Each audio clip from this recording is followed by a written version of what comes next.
Okay, hi there, Steve again.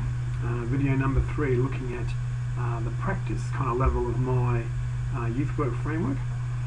Now, I was thinking about this. I guess one of the first things just I wanted to say was something fairly obvious, but the big link, I guess, between knowledge and skills and practice. So there's quite an overlap, I guess, between things I talked about in the last video. I guess the things that you need to know about, but then the things you need to know how to do, and because an overlap, but I'm not saying so. It's kind of interpersonal kind of skills, or problem solving, helping process kind of skills we looked at in one of the modules. So if you're sitting down with a kid and talking about a problem, you need to know about problem solving processes. You need to know about communication skills. You also need to know about certain youth issues so that you can know for what it is you're listening for to make an assessment, plan your interventions. You can know about all those things, you can have a knowledge about all those theories, but can you actually sit down with a kid and go through a problem solving process with them?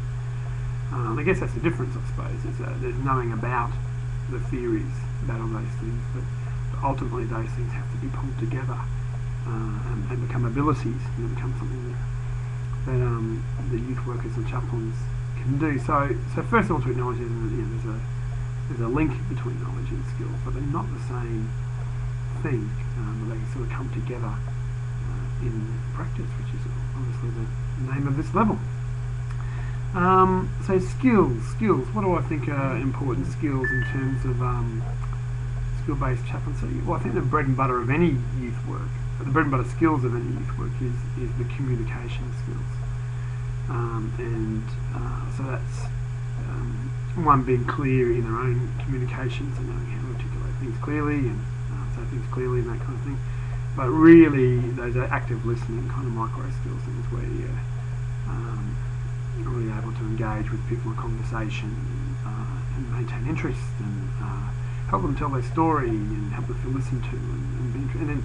And then moving down the track, I guess, if those conversations become more intentional around pastoral issues, to be able to continue the communication skills and use them in a problem solving process. But I think the bread and butter skills really are communication. As a chaplain, I reckon, whether it was children, young people, parents, family, siblings, staff, so people in the school, but then people out the school, other organisations, churches, whatever. Really, a big part of the game was, the name of the game was communication. So I think that's really important. It probably seems obvious, but I think it's really important just to acknowledge that a lot of youth work is communication, and in different contexts it might look a little bit different, but ultimately underpinning all of those different kind of contexts or processes or purposes of the actual communication is those skills. So we can't go past that, how important they are. And then alongside that, I guess at the interpersonal level of skills is being able to incorporate a problem-solving process and knowledge about youth issues into certain conversations that are problem-solving, issue resolution kind of focused. So I think that's a really important set of skills. Now, it's important to say that in the context of skill-based chaplaincy, and we've talked about this in the modules, we're not supposed to be counselling. The policy is pretty clear about that, but we had a little kind of model that we had a look at in one of the modules that was kind of articulated through pastoral care and pastoral conversations, and then kind of counselling and casework, which the difference between, I guess, pastoral conversations and counselling casework was the idea that in counselling or casework you are taking responsibility for the ongoing issue resolution, problem solving with that young person, but with pastoral conversations you weren't. You were just responding to issues as they came to you because you were good at pastoral care, but then referring them on to someone else who it would be their responsibility to work through the issue or the problem with the young person. So it's important to kind of realise that that whatever skills we do have as youth workers, whether they are good counselling skills or kind of therapeutic skills at a really high level, in this context what was supposed to be applied really was more a simpler level of those, a pastoral conversation kind of level. So yeah, it's important to just realise that the context impacts upon the kind of skills necessary. For me personally, I think it's a really good idea that we train people, or are trained ourselves, probably a level above what's required us in the role. So we certainly try and do that in our training here. We really try and train people to be able to engage in a kind of counselling, kind of problem-solving process really, really well, even though as a chaplain they might not be doing that all the time, or only doing that fairly simple. I think it's really important to consider that. So yeah, those kind of skills I think are really important. So at the interpersonal level, being able to pull that process together in an effective way, I think that's very, very much a big part of what the role is. I guess that next level we've talked about from individual is then family. So I guess the idea there is, how do youth workers work with families?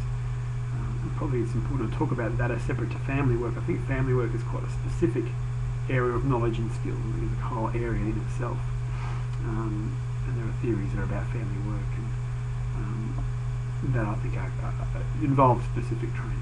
But I think what's really important for youth workers, and I found this as a chaplain to be important, that at the very least chaplains need to be comfortable working and talking and communicating with family members. So they need to be able to have conversations with parents and feel okay to be able to do that.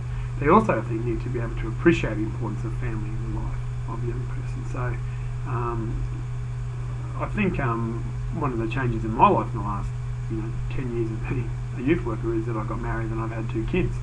And one thing I didn't appreciate as a young single man doing youth work was really the importance of family in youth work. I think sometimes as a youth worker there's a danger of saying, the parents don't care about the kids and they do this and do that, and but I think really parents love their kids more than anybody else, and they know their kids probably better than anybody else. And I think that's something that we need to be able to bring to our youth work, is the appreciation of the importance, and love and role and value of family in the life of young people. And I guess not all young people experience that directly from their parents, but still even the loss of that in their lives is important. So family work for a chaplain, I think, is not so much they are doing family work, but that they have an appreciation of family and are able to incorporate families in whatever kind of youth work they're doing alongside young people in a skill-based context. The next level, group work. I think alongside interpersonal work, group work is the other kind of set of skills that a lot of youth workers engage in. I think in every youth work role that I've been in, it's interpersonal work and group work I've probably done the most of. And certainly as a chaplain there's a lot of scope to be involved in group work, whether it's just managing a group of young people in a room. Just say I was a chaplain, I had a room, and so at lunchtime it'd be open and kids want to come in and eat their lunch, so you'd be managing a group space. That wasn't kind of a group work as if you were working with a group and moving them through a process or a task or doing something educationally. It was just this kind of loose kind of group management, but I think that was every day was managing that. Then sometimes you'd run a group, whether it was kind of a discussion group or a prayer group. We had a specific purpose, so you're managing group stuff there. But also one of the things I did as a chaplain was I ran a group called the Men in Blue, or the Women with Attitude, which was really, I guess it was an at-risk youth kind of personal development group. And so really you were taking a group through a long-term process of working as a team and getting on. Personal development, self-development, teamwork, problem solving. You were trying to teach skills so they could be able to engage in school better with each other, and they're kind of heading towards more successful outcomes in their life. So there was opportunities as a chaplain to get involved in that kind of group work. And of course then you're in student services meetings, which is a meeting, and so a meeting is a group. We used to run holiday programs called Win and Wipeout, and so there'd be team meetings there and collaborative meetings and training of 60 volunteers and all those kind of things. So group work processes was something that I used all the time as a chaplain. So I think it's a really important set of skills. Now of course there are different kinds of groups, as I've just said, from the very loose, not very purposeful, to kind of more in-depth and quite purposeful, where there'll be light levels of sharing to deep levels of sharing. And so again, it's important to realise that there's a set of generalised skills, I think, for group work. So you've got to understand the stages of groups and what are group dynamics and how does it kind of work. So again, there's a lot of knowledge again that you need to basically get on top of to be able to run a group. But the question still remains is, even though you know the theory, you can recite the stages of a group or say what group, but then say, can you run a group? Can you run a group with young people? Can you run a meeting? Can you collaborate? Can you do those kind of things? So there's a difference between the skills and carrying them out and having an appreciation of the underlying theories behind them.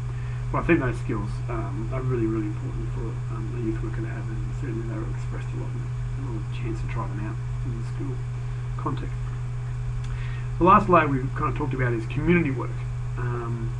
And there is a significant element of skill-based chaplaincy that I think is community work. Not only is there opportunities from time to time to connect kids into the community, or groups of kids to the community, there's often also opportunities to connect the community back into the school.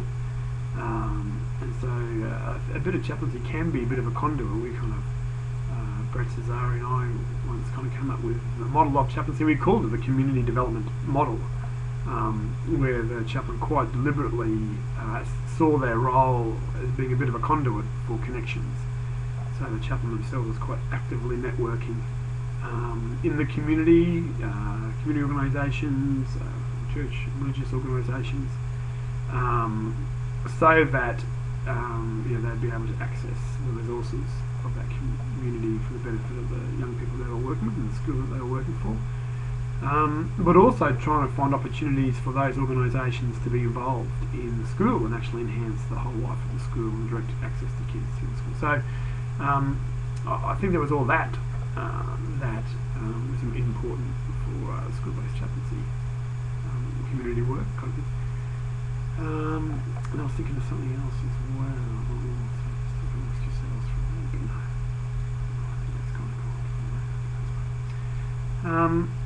Yeah, so I guess that's my summary at the moment of the different skills that I thought were important and used when I was a school-based chaplain. So again, just to highlight that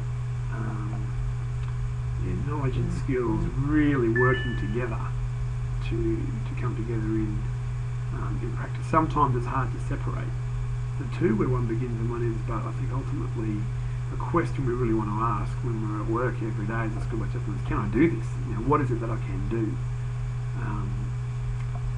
Because knowing about something is not the same as being able to do it. So, yeah, a range of important skills. So yeah, school-based chaplain is not just about turning up and seeing what's going to happen and just trying to work out what is helping look like here. Important questions to ask, but as we looked at right from the start, there's such a thing as unhelpful helping, and one of the whole points of our framework process, I guess, is to kind of identify that helping is not just about turning up and trying to be helpful, but really it's about appreciating the complexity of situations and then developing the kind of knowledge and skills that we need to be involved in helping, we'll call it that.